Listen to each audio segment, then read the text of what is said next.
this is a part 2 to my video I did earlier or yesterday. I spoke about coronavirus and what it really shows us. I want to add a few pieces to that. For one thing, coronavirus showed us how divided America really is. Because and really how crazy people are, the devotional following to Donald Trump. Because if you're dumb enough, if you're really dumb enough to believe the Democrats would let loose intentionally a pandemic just to make Trump look bad, you're fucking stupid. Period. And let's put it as nice as I possibly can. If you are really dumb enough, a lot of these people in politics have businesses. Yeah. A lot of them have businesses. A lot of them have, you know what I mean? You have to be really deeply sick. And Trump did that. Trump said Democrat hoax. He said that. People believed it.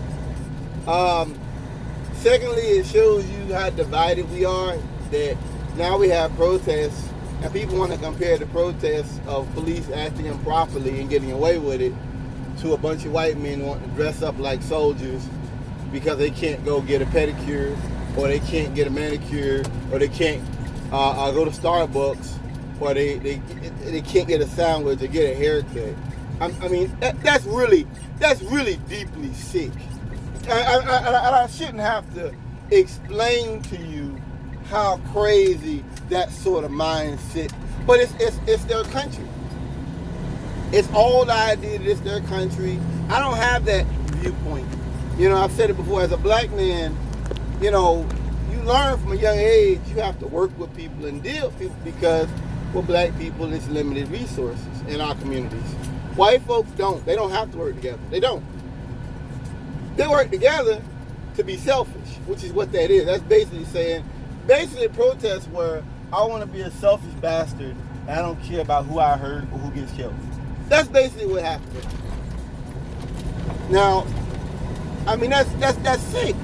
That's a deep sickness that somebody would feel that way and act in that manner to do that.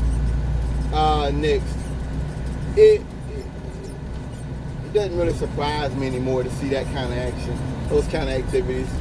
It shows you we do have a domestic terrorism problem in this country, a big one.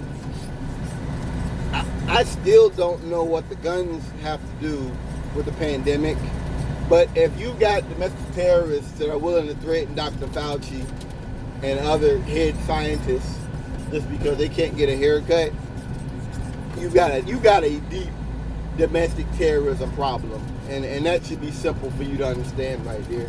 Yeah, if that's the first response is let's get our guns and go out there and threaten people, we've got a problem. And not to say coronavirus created it, not to say Trump created any of this racism and stuff. He didn't. He gave a voice to it. He said, liberate these states, you know. And, you know, this is my part 2 of the reality that coronavirus exposed.